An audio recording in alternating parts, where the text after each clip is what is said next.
Hey everybody, so this is the video that I promised a few days ago, and the reason for its delay is I actually screwed up the capture method in OBS, which is a video screen capture software, and it didn't record anything other than the OBS home screen, even though I had this CADEsport selected.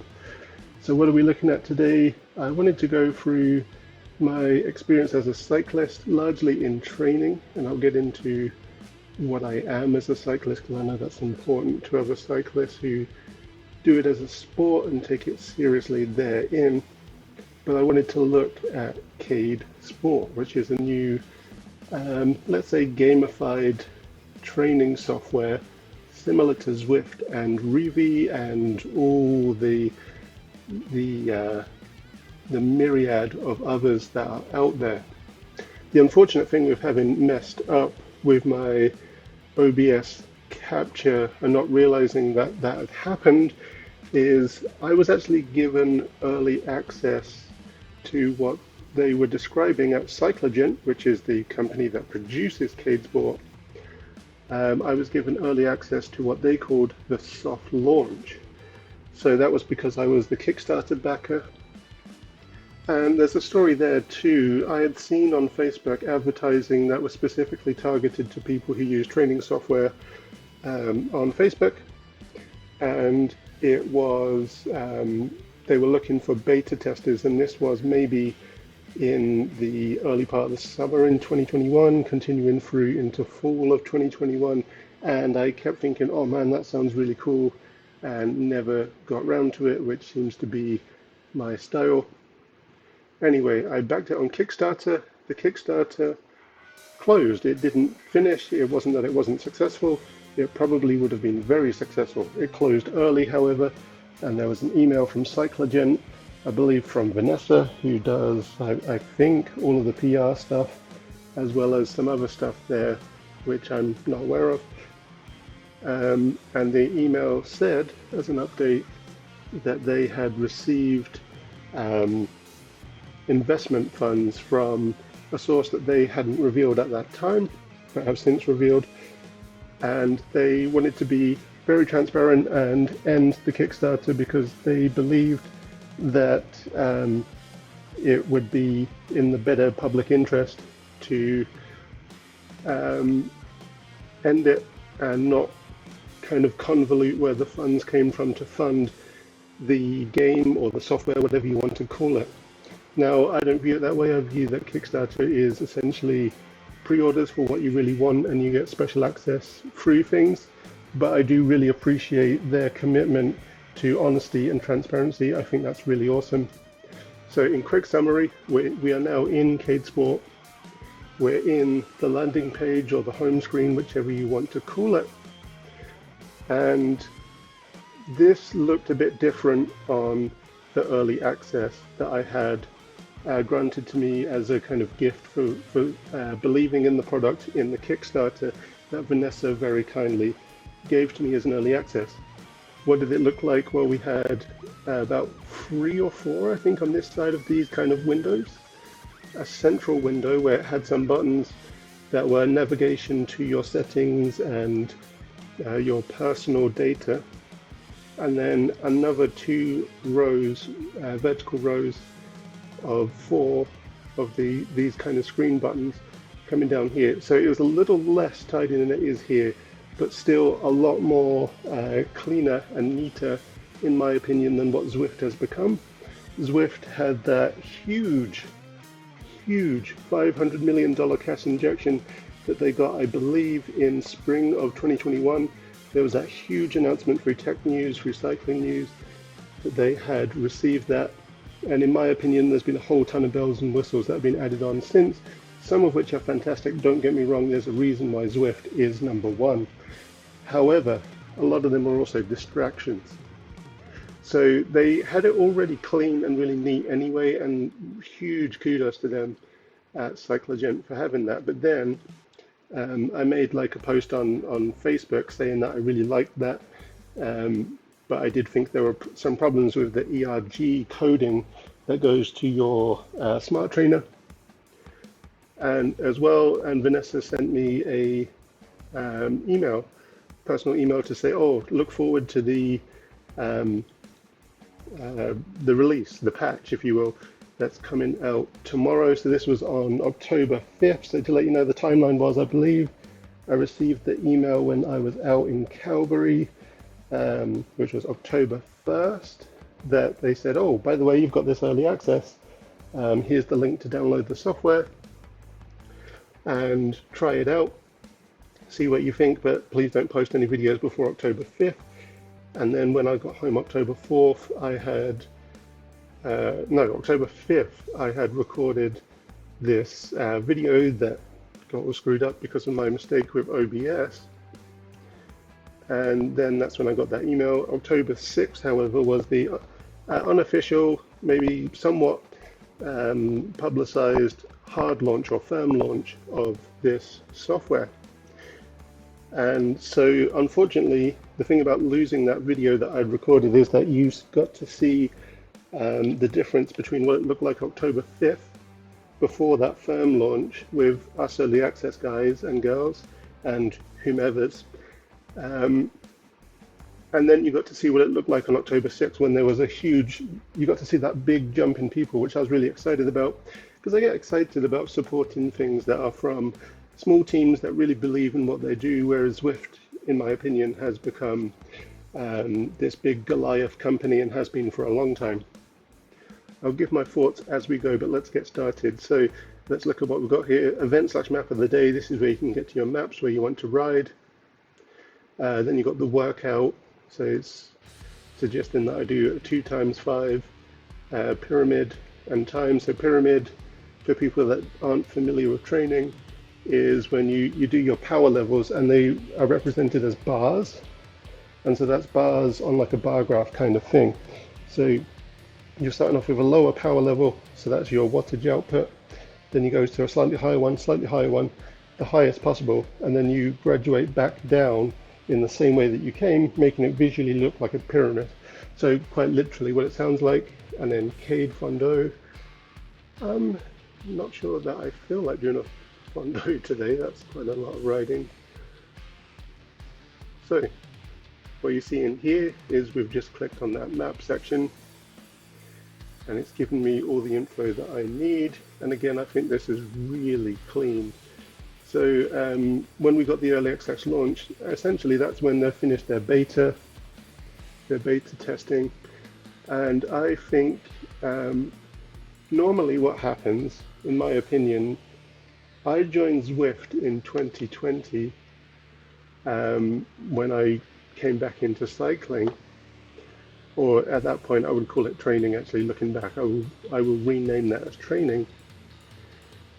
And Zwift, in my opinion, which had already been around for 2 to 3 years before then, still had some bug issues with where it was at that point. It was only really when when was this? That was either end of 2020 or start of 2021, when they introduced the return to home menu function, that they really got rid of a lot of the bugs that existed.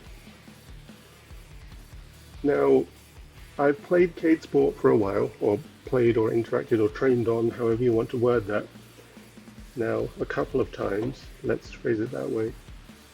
And bearing in mind that this is still fairly new and fairly fresh, straight out of beta, this is like watertight. You can tell that this team has crunched, and not just crunched, but they've put a lot of care and effort into making sure that they've looked at all the data that's come back, the errors that have come back, whatever, however that works. I'm not really a tech guy, I don't know what the names and phraseology is for that. But they've really, really looked at how it works as an interface with the user, and I think this is actually really great. So let's get my stuff paired. So for info, I am riding a Cannondale Synapse Sora in, I believe they call this gunmetal grey, even though it's kind of like a greyish green. And of course all these companies love to come out with these big masculine macho names because they assume that every road bike is sold to somebody who in their head has dreams of Tour de France, I guess. But this is all really smooth. It's connected straight away to my Ant Plus stuff. The only thing that I have an issue with, and I will word this as this is not actually a CADEsport issue or a Cycligent issue. This is actually an issue with the hardware of the Tacx Flux 2. And sorry, I forgot to mention, my Cannondale sign-up Sora is attached to a Tacx Flux 2 smart trainer. Now, the issue that I mentioned is that for some reason, the cadence sensor in this otherwise quite amazing smart trainer just does not like finding the Ant Plus connection for itself. So this that you see here, it's only showing the Bluetooth, even though I've got an Ant Plus adapter, and one of the best you can get, like a Wahoo connected, it just will not find the Ant Plus cadence. And this is for sure a hardware issue because it happened the same on Rouvy and it happened the same on Zwift. And it keeps happening, and you'll see what happens when I do this. I will have this connected like it is here, and it will show no cadence when I start riding. So this is a hardware issue, and one that if anyone from Tacx ever sees this, which I doubt they will, because I'm a peon to them in the Netherlands, like, please fix that for later models. Anyway, so we've got all this stuff connected. Up here in the left, top left, we have all the different power selections that you can do. Couch power is a somewhat unique mode where you can just spectate. Now you can just spectate in Zwift, but it actually adds you into the world and puts you as a listed leaderboard name, which is a bit odd. It won't do that on CADEsport. It's actually just a spectator camera mode. You have Power Pro and Raw Power. I've played with both of these. Raw Power is, I think, like an ERG, like an erg mode, but because they've done some special coding where they've made it accessible to everybody, even if you're just using like a speed and cadence sensor on a turbo trainer rather than a smart trainer, it's not actually really giving me the erg resistance, but instead it kind of sets to a very high erg resistance or ERG resistance. So, I mean, it's good if you want to put out a really big power, but the one where it's just really good on a smart trainer actually is the Pro Power, in my opinion. So Pro Power doesn't require like a wattage equalization, like a wattage average. It will just kind of balance you out as you either go really high or really low. It's quite a nice mode to ride on, and so we'll try both and I'll give you some commentary on how they're different anyway. So let's try with Raw Power to begin with. I don't know which map I'm on. This one, I guess. So we will be heading there when this loads. So I guess I should click in and get going.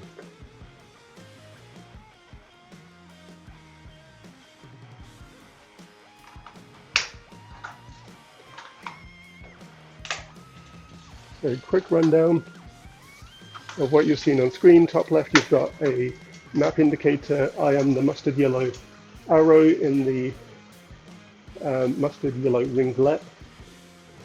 Then what you're also seeing is kind of blue dots that have a white stroke around them.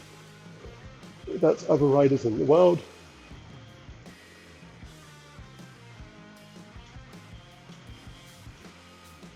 So I'm in Raw Power. This is essentially giving me a really hard crunch on the ERG, so a really heavy resistance. It's amazing if you just want a really heavy workout.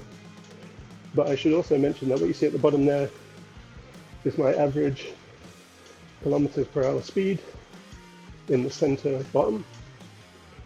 The right bottom, you've got that roundel target.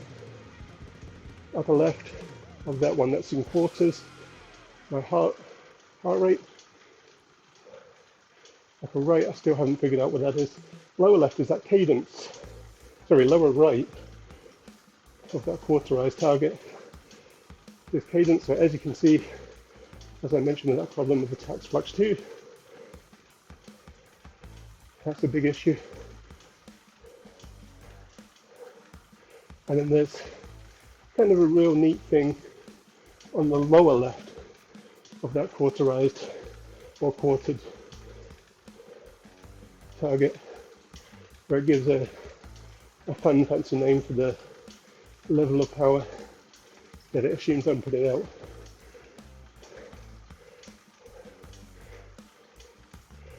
So to continue with some anecdotes, I did mention that I'd give a background for people that don't know my journey with cycling. Like everybody does, I learned to ride a bike as a kid. Had probably like a small kid's bike, but I remember being about 8 through to about 12, having a mountain bike, doing all the standing starts, skinning my knees a few times, coming off, doing silly things probably like a kid does. And then I just stopped riding until the pandemic hit, and then started riding from the age of 33 in June of 2020. But it wasn't riding a bicycle. It was with this road bike, the Cannondale Synapse Aura, and the Tacx Flux 2 smart trainer. So it was what I would call training.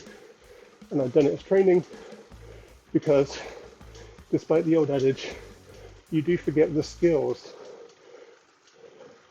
of cycling. You don't forget how to be sat on a bicycle, but the very necessary skills can actually be forgotten. And I think starting back into riding a bike by training indoors, bolted onto a smart trainer and being clipped in, didn't necessarily help with that re-education, if you will. Fast forward to 2022, and essentially I've rode so much indoors that this Cannondale Synapse Aura probably needs some work on it to get it re-lubricated on the steering column because of all the sweat. So I needed to get myself an outdoors road bike, which I did, thanks to a very generous friend of mine, Tim Brown, here in Saskatoon. And if you see this, Tim, I still thank you from the bottom of my heart for your help. And it was a beautiful, or is I should say, a beautiful old Bianchi from the 1970s. And it has the old friction shifters. I took it to my local bike shop, Brewster Cycle Works, and had it done up. Had all new stuff added onto it.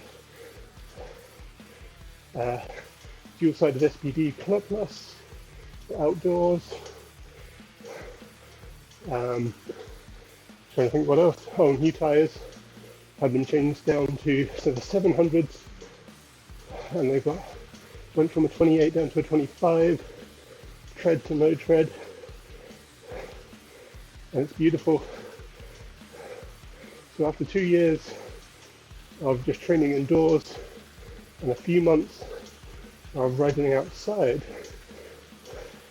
the big things that I've noticed, or the main thing, is that, yeah, sure, indoors, much the same as you see on avid road cyclists, outdoors, or roadies, outdoors, my calves and my quads have gone really lean and really hard toned muscle.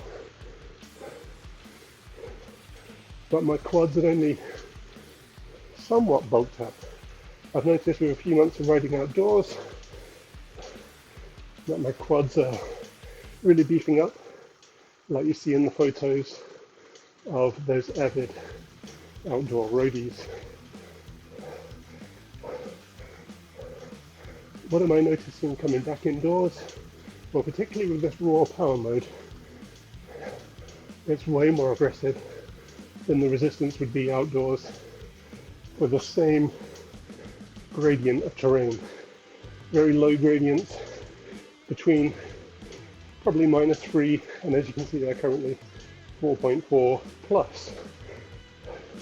That's what I'll be riding here in Saskatoon, in flat Saskatchewan, Canada. And I'm a big chain rider. I love grinding. And I've been at least midway down the gears, which is where I am on this cassette. But this is way harder than the same gradient levels would be. And like I say, I believe that in the vein of universality, I believe that this isn't actually an ERG mode, but it's some kind of equalized mode for, like I say, people just using a speed sensor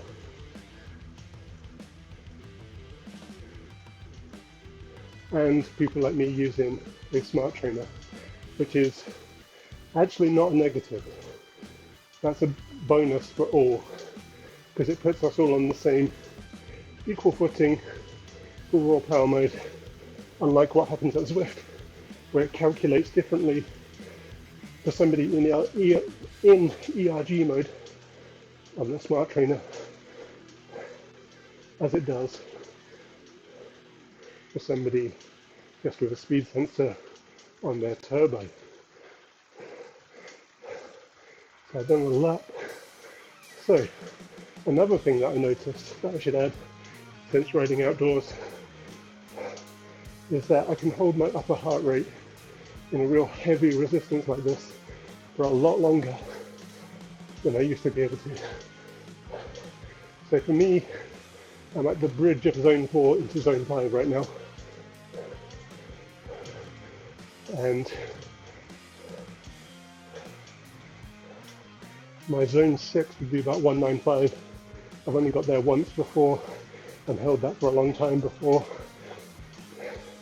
I was absolutely certain I was going to vomit, which, by the way, is a sign that you've reached the peak of your heart rate and your heart is very much telling you to stop. So yeah, I can hold this upper zone 4, lower zone 5 for just a long time now. And big power as well. For me, an average in a not so heavy resistance as this would be about 220. So you can see by that lower mini circle that ebbs off of that circle in the bottom right, that number with the lightning bolt beside it to its right is my wattage output. So that gives you a reference of what I'm talking about. Now I should also talk about something that I've glazed past here, which you've probably seen a few times, which is the avatar representing my effort hitting the side of the road and collapsing. This is not my fault, it's not something I'm doing. I'm actually on autopilot mode, which is where it follows the game's rail. So all I have to do is do the cycling part of cycling. That's because they have obstacle course modes that CADEsport or Cycligent, have added in. And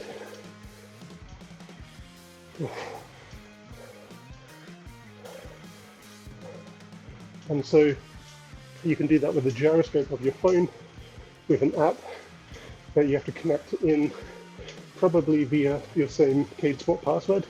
I say probably because I haven't used it yet.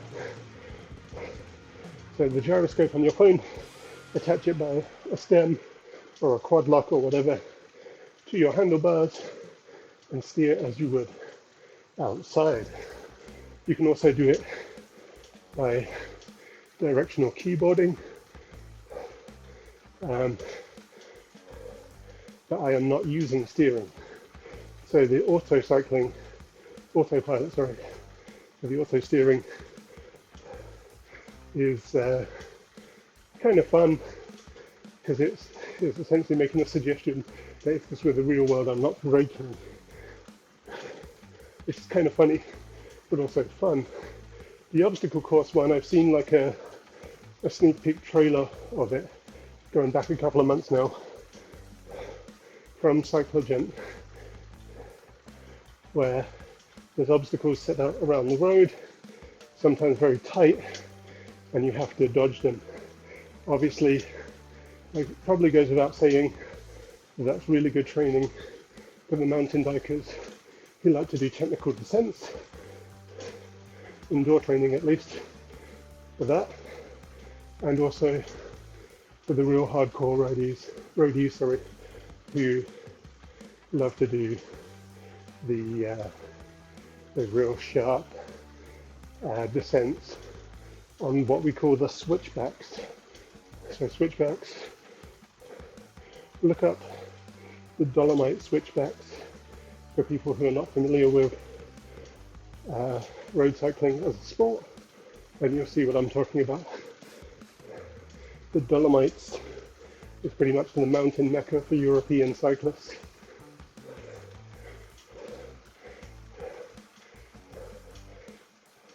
So how does this feel different on raw power to how it does outside?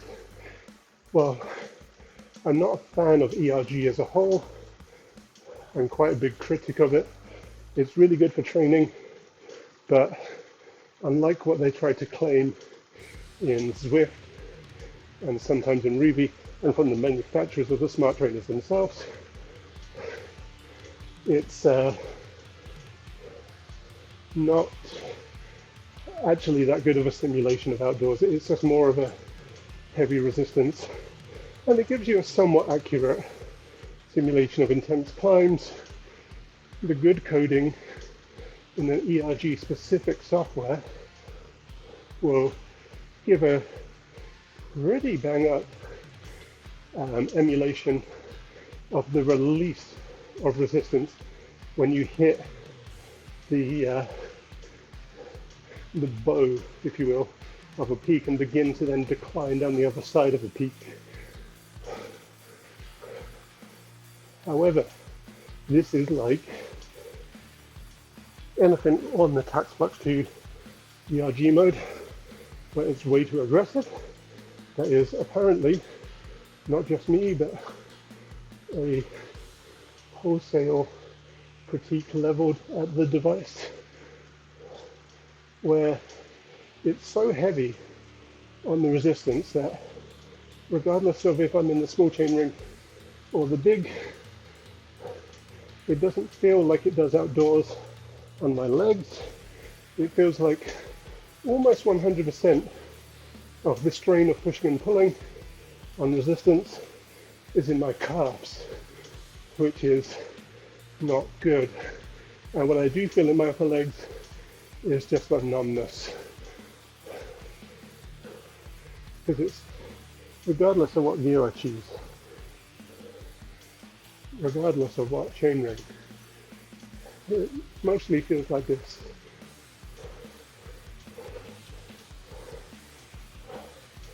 So, I've given you an insight into raw power. I'll finish this lap, and then we'll do the same map for fairness.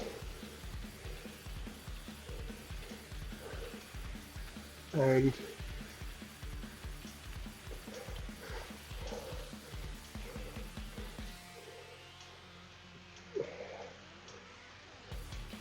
we'll use the Pro Power mode.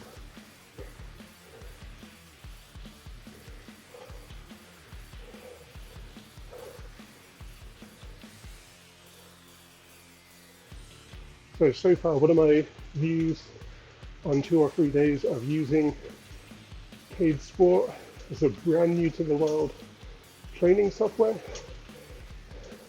Like I was saying on the splash page or the home screen, I just think they've got this so watertight. There's such a small team working on this at Cycligent at a much lower, like a fractional level of the funding that Zwift have, and arguably Rouvy too. They put out something that's watertight, pretty much straight out of beta.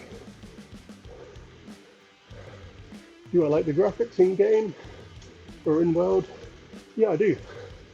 I love the mix of photo wrapping on stuff like the rocks that you saw there, and the 3D modeling. I don't know what engine they're using. It kind of looks like a Valve type engine to me, but I think it's great. Shadow detailing is pretty bang on. I mean, yeah, of course, you know, it's virtual, but that's the idea of these virtual cycling things.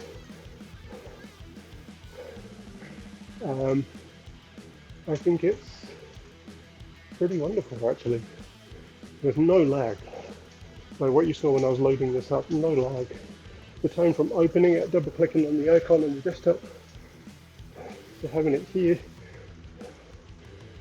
was, oh, that was like maybe 3 seconds of load time. It's great. And that will depend on your machine too. So if you've got a modern machine, you can expect something pretty strong. Anyway, I said I was going to stop after that lap, and I'm going to stay true to my word. Oh, okay. To end this activity,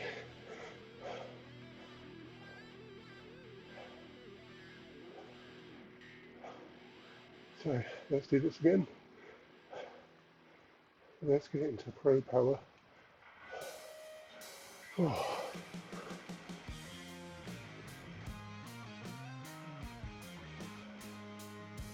And this is awesome. It checks if you've made a mistake or not, and tells you if you want to proceed. But let's proceed. Or asks you, sorry, if you wish to proceed.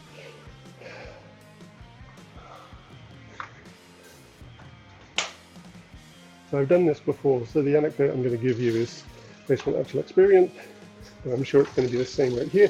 So first things first, that aggressive resistance has gone. It feels now, actually weirdly enough, even though this isn't an ERG mode, but a equalization mode, it feels more similar to what it does outdoors. So if I push onto a similar effort to what I was doing before, I'm not going to get the same power number because it's not the same resistance.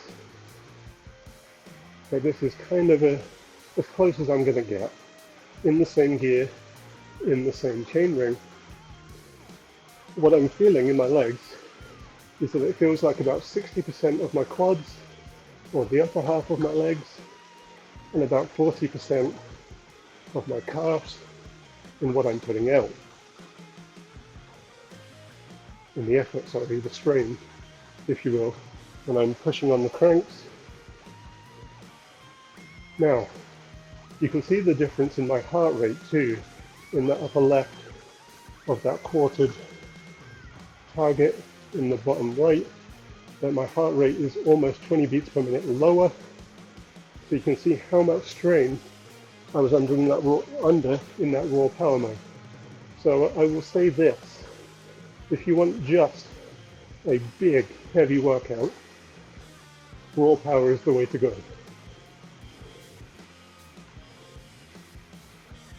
But if you want to get that feeling of how it feels to do the workout outdoors, and you're using a smart trainer, I would argue that you need this pro power mode. And I'm not sure how much of that sound of my chain and drive set is coming through in the microphone I'm using. But you can hear that my RPM is a lot higher now. So I'm in the big chain ring. I think I'm in a 20 something tooth gear, so a medium tension, or just slightly higher than medium. Oh no, wait a second, I'm in the 19 tooth chain ring, so a fairly heavy gear, but one that I'm so used to that it's actually my effort level, as it would be outdoors. And so my heart rate's staying fairly consistent, see? So yeah, this feels a lot more like it does with the strain outdoors where you're feeling it on the tops and fronts of your quads, about 60% of strain, and about 40 in your calves. And I do, if you're wondering, have my saddle set to the correct height, the correct fore and aft, because I've had this bike that I'm riding, or using to ride indoors, fitted by a professional who uses the correct measurement tools. So yes, I'm definitely feeling the strain in the correct parts of my legs, how it feels outside, in the same fit, but on that beautiful Bianchi that I mentioned before.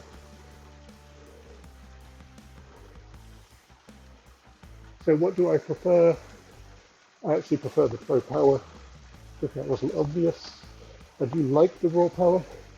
If you need to put down a lot of power and a higher output of calories per minute in a short amount of time, if you're time strapped but want a good workout to power you through your day and give you that refresh of energy, then yeah, there's a lot to be said for raw power. I do like the raw power. I'm just not a fan of that resistance, which again, to be entirely fair to Cycligent, is not their fault. It's because they're looking at a system of having the coding equal for people using a smart trainer. Now, by the way, the ERG mode in the hardware of the Tacx Flux 2 is automated. It's not something that, unless your training software has it on and off ERG, not something you can switch off. And even then, I've tried switching it off in Zwift, and it does not switch off. I'm not sure if I'm doing something wrong, but I'm pretty sure I followed all avenues there.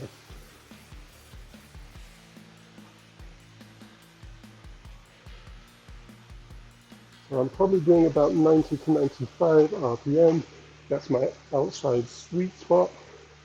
I believe in the raw power, again, because I can't see an accurate cadence as we went through before. I believe that was 75 to 80.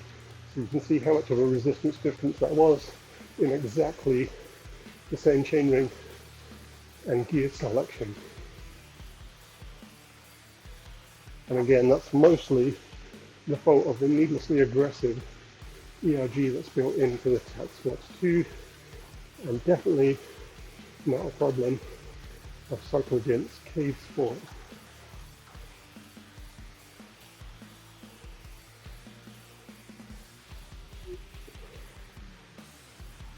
And you can see the difference in the resistance between the two selected power modes. In my wattage output, in the lower left mini circle that ebbs off of that large quartered circle in the lower right of the screen. So big resistance drop or spike, whichever way around you view it. And again, you can see it in my heart rate too.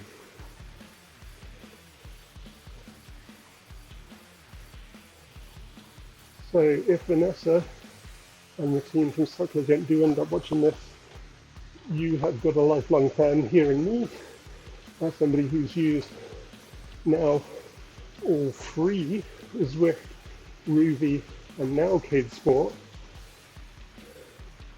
I'm a bigger fan of this. I'd started to feel like Zwift is becoming more of a spectacle than the training software. And don't get me wrong, there's a reason why Zwift is number one. A lot of those bells and whistles are really fun. The pace partner thing they added in, really good. The recent update within the last 6 months for sure to the home screen and the splash screen made it a lot more navigatable or navigable. navigable. God, I should know how to say words if I'm a writer.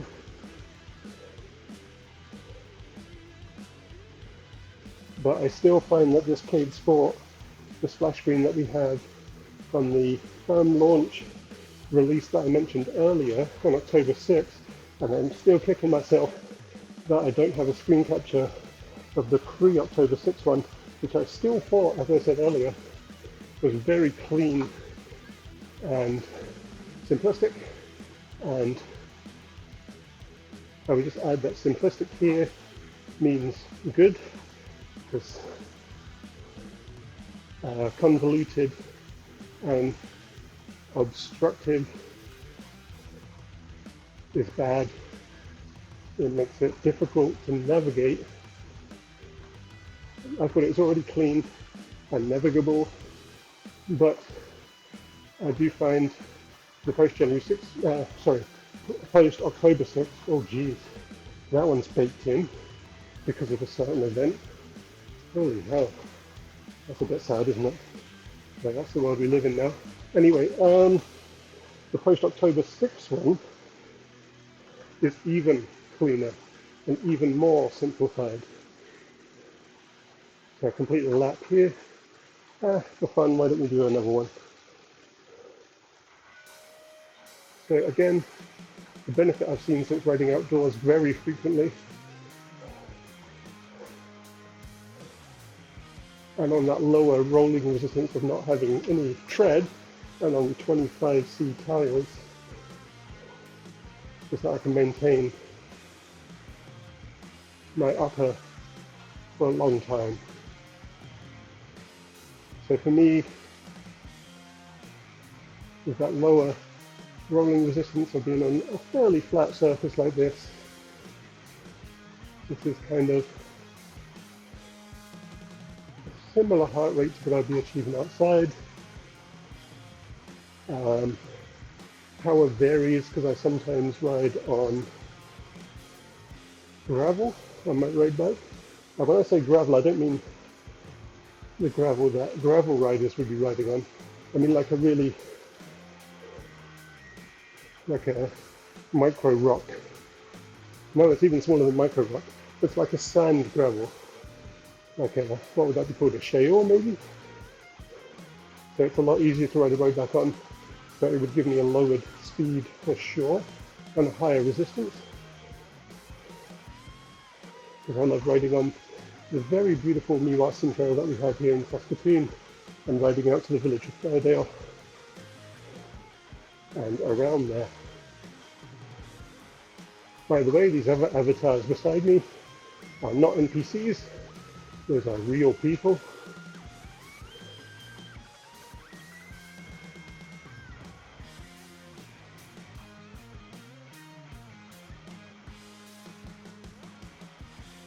This individual put out a very similar effort to me, but I don't know what device they're on.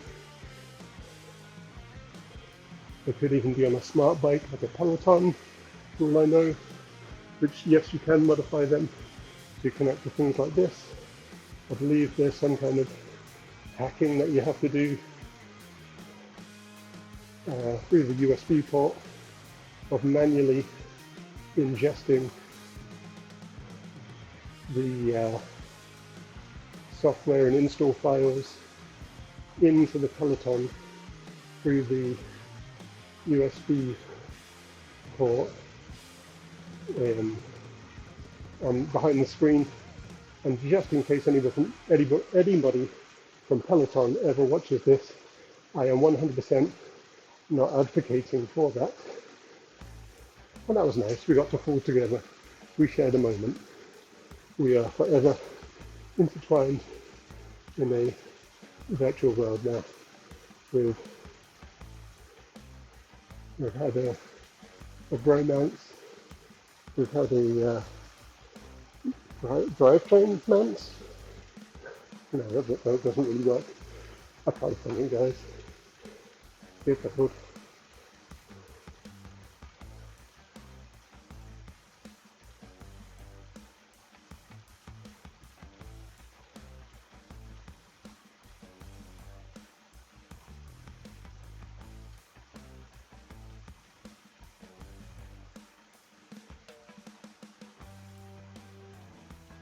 Oh, so you just saw that thumbs up that I got there, and thank you to whoever that was. Did that say Jacqueline Kovacs? Thank you, Jacqueline Kovacs. So this is slightly different to the ride on or Zwift. Other riders can give you a similar set of emoji reactions to what is on the Facebook platform right now. If you're riding badly and you know, doing half wheeling, which isn't a risk for a crash like it is outdoors, but it's still impolite. Somebody can give you an angry face react. They can give you a love heart react. Maybe if you've helped spur them on with your incredible riding to keep pushing, maybe they'll give you a love heart react. So that's a neat thing about this. I believe you need the whatever their equivalent of the companion app is to do that, which I don't currently have and probably should have.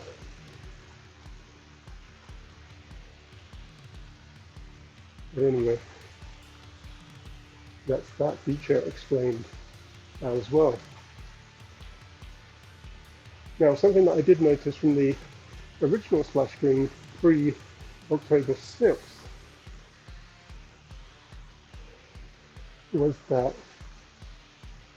there's kind of like, and I'm not sure if that's still here, if that got removed, but there's kind of like a second life feature, like a party mode. I believe it was exactly called party mode, where what it appeared like from the outside, from the icon that they had, without me actually using it, and I know that this had been mentioned in the Kickstarter, is it's kind of like a second life mode where your cycling avatar is not on the bike and you're in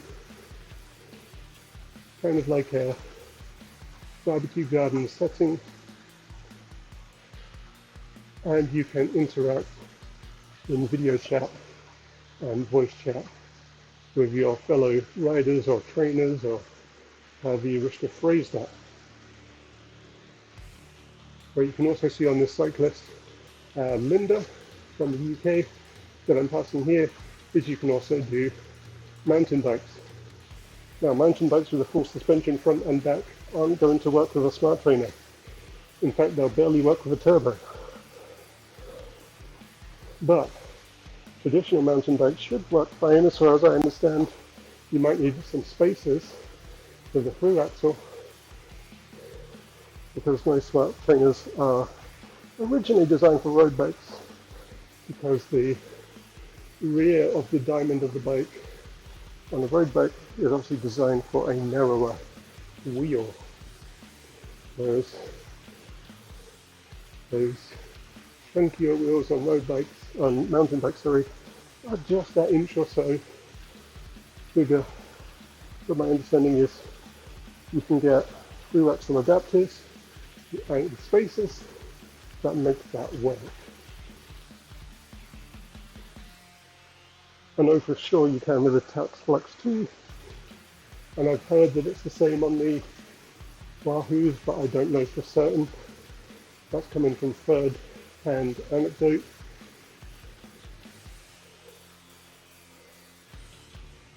You can customize your avatar's lycra cycling suit, as you can see on the people around me. I've currently got what was just standard for the avatar that I chose. The avatars that you choose are based on male, female, and skin pigmentation. So you can essentially represent yourself between all that customization in the virtual cycling world. Oh, I'm back with Pauline again.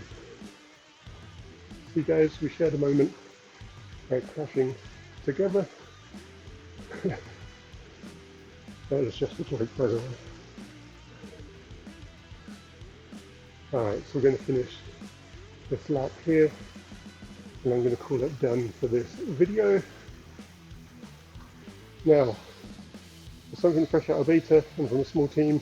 They already have the Strava optimization and automated upload factored into this, which is great. So when I finish this, as when I finished the last ride earlier in this video, that will have automatically, by the time of selecting end activity, have uploaded to my Strava. So let's get that going now. End activity. There we go. So there's nothing that I would have had to have done. That's just gone straight out. By the way, I can do voice chat in game. I haven't selected that. And I can show videos, not sure what that's about. I can also connect my webcam for in-ride. So those of us who have the webcam on can video chat together if we have added each other as friends in the CADEsport platform. So that's really fun. So the Cade Fondo, by the way, you're riding with other people. So you can see like Lays and Axel. No, wait, those are the bots. And that's their estimated power output. So you're riding with bots or NPCs as like your training inspiration.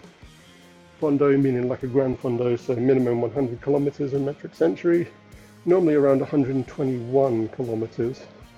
And you can do, that can be quartered and halved and third down to like 56 Ks and whatever. And that's probably the selection that's on there. But that was more than I wish to train on today. But I will do that in the future. Other things that I really like about this is there's already workouts. You can build your own workouts. They call them playlists. And what else did I wish to cover in this video that I thought was neat? I think that was everything. Oh, so you get these little buttons that come up when I highlight over these. So if I just click on that, that takes me to the map/event of the day, which is going to the Sun Road Smash, which is what I rode twice there, once in Raw Power, once in Pro Power. But I can click on these to get into the options. So I can go to Featured, and sure, it shows what we're doing. But it shows what's coming up for Saturday. I can check, I can go to the beginner's ride, all of that kind of stuff. Oh, another thing I wish to add, which I thought is really neat, people might criticize it, but I understand it from being a person who is trained in video production, both film and TV level, from a degree that I got in the UK in film and TV production. And that is the sound. So I'm recording this video with desktop sound as well, and you may have noticed there is no game sound, no in-world sound yet. Bearing in mind that this is from a small team and it is fresh out of beta. Now, the thing about sound, even if you have a Foley artist to do the incredible sound work and soundscape for that kind of 3D world sound, that sounds very immersive and very almost real world like, that they have in Zwift, you need a Foley artist, you need audio editors and engineers who can do that kind of 3D sound staging, and you also need to license music as well, likely from a royalty-free producer, but even so you have to pay for a license. Now licenses cost money. Now what happens if you hedge your bets on a cheaper Foley artist and a cheaper audio engineer and a cheaper producer, and it goes out into the world and it gets critiqued out the wazoo and everybody hates it? Well, you've spent a fortune on that and probably have to spend a fortune on fixing it. So I like the fact that they've released it without the world sound just yet, because that is a key when you're a smaller producer like Cycligent are currently, trying to put something out on a big stage out into the world as a whole.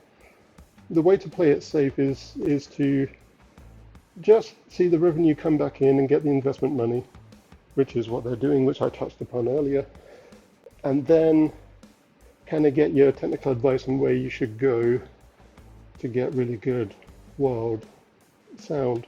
So I actually think it's an amazing thing that there is no in-game sound right now, because that is how you play it smart and play it safe. And I know that if they've put out a training software as watertight as this, fresh out of beta and fresh into the hands of people like you and I, that they are going to put that much of a commitment into getting a good world sound that is ready. They may even be working on it in closed door beta behind the scenes. And again, if Vanessa and Cycligent are watching this, great work. What else do we have? Playlist editor, that's when I can make my workouts, stats and fitness, and you're about to hear the only in-world sound they have so far.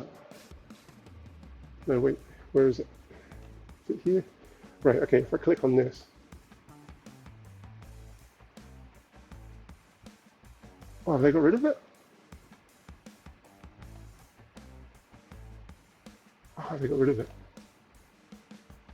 Okay, anyway, it sounded like a dun dun dun dun dun, like a, you know, like a standing on the podium award-win kind of jingle. So yeah, I thought that was great. But anyway, that seems to have gone as well with this new release, this new patch. Oh, friend request. Vanessa has added me as a friend, so I can confirm that. Thank you, Vanessa. That's pretty much what I want to cover here, so thanks everybody for watching. And I'm going to leave this here. Am I sure I want to exit the game? Yes. Thank you, everybody. Bye.